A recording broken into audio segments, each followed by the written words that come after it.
Yay, you've made it to level 3. You're almost done with your first grid. How exciting. So let's talk about retake policy. I will talk more about this a little more in depth later on in the year when we get through our first content grid, but I just want to give you an idea of what to expect.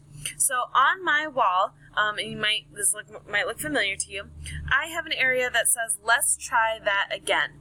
And so this is where you'll find your retake opportunities. So let me briefly read through this.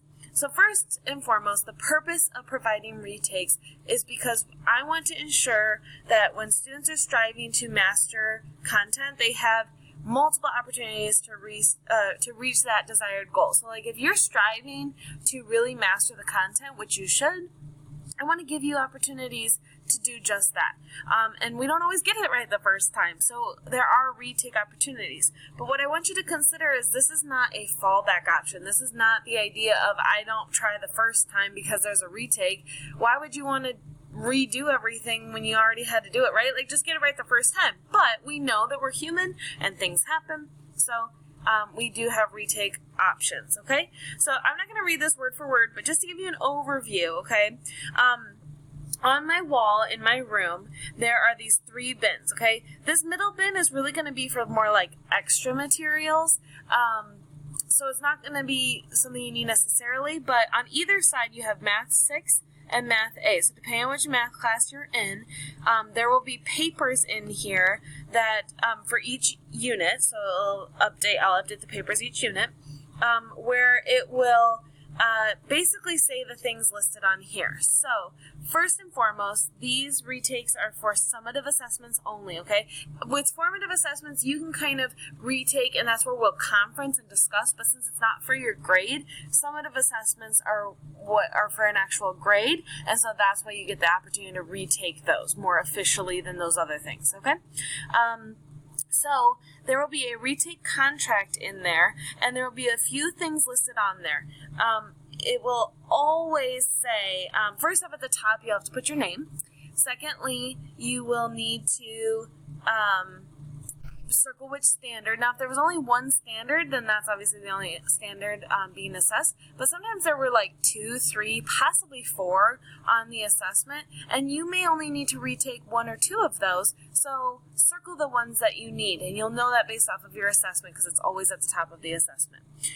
So the first thing you'll always have to do is do corrections on your summative assessment, only for the incorrect problems, okay? And only for the standards you're retaking. So if you're only retaking one standard, then you only need to do corrections on that.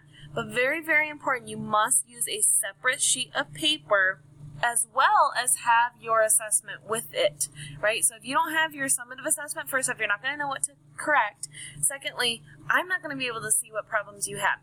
So you need to make sure you have your summative assessment and then use a separate sheet of paper numbering the problems so that they go along with the assessment. Okay, and we'll discuss that more further if you need to. You can use your packet, you can use parents and guardians to help, you can use the grid, so feel free, you'll always have access to previous grids, so go back and take a look if there was something that you maybe struggled with and that's part of why you're retaking, okay?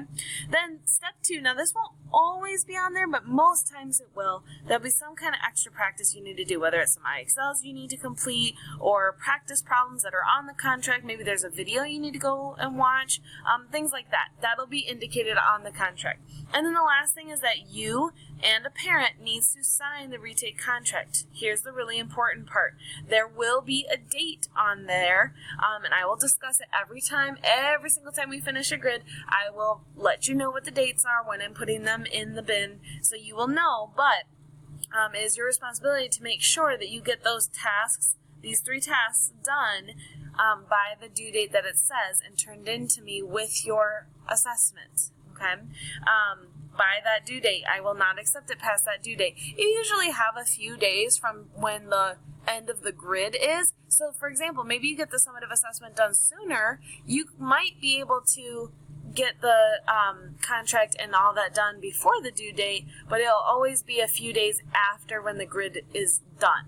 Okay, so you'll have plenty of wiggle room time. But we don't want too much because then we start to get overwhelmed with all the information we have. Okay? Then I will take a look at your corrections and I might conference with you. It might be a simple conference of, hey, you did a great job in those corrections. You seem like you're ready for the retake. We'll do the retake on, and then whatever the date says on that paper, and I'll give that back to you so that you have that to kind of look over before the retake. I may also let me reword that. I may need to conference with you because maybe you still weren't quite there, and so we might need to go over a few problems together, okay? But I will do that within a 24-hour time span, whether I meet you up with you in tutorial, I might even pull you during class, or I might see if I can grab you like before or after school. We'll just have to see, but I will definitely get that to you within a day so that you have plenty of time before the retake, okay? And then you will take that retake on the date that's on the contract, but you'll have some choices. You can do it before school. Usually it's only like around 8 o'clock, maybe 7:45 if it's a little bit of a longer test, but usually you don't need too much time. After school, but if you have tutorial, that's when you'll take it. There may be other options if one of those don't work, but those are really my 3 choices because that's when I'm available as well. Okay? And of course, if you have any more questions, or parents out there, if you are watching this with your student as they're going through the grid, please feel free to contact me and ask for further questions. But I will go over this more later. Alrighty, I'm not going to take any more of your time. Get on to that next section of growth mindset.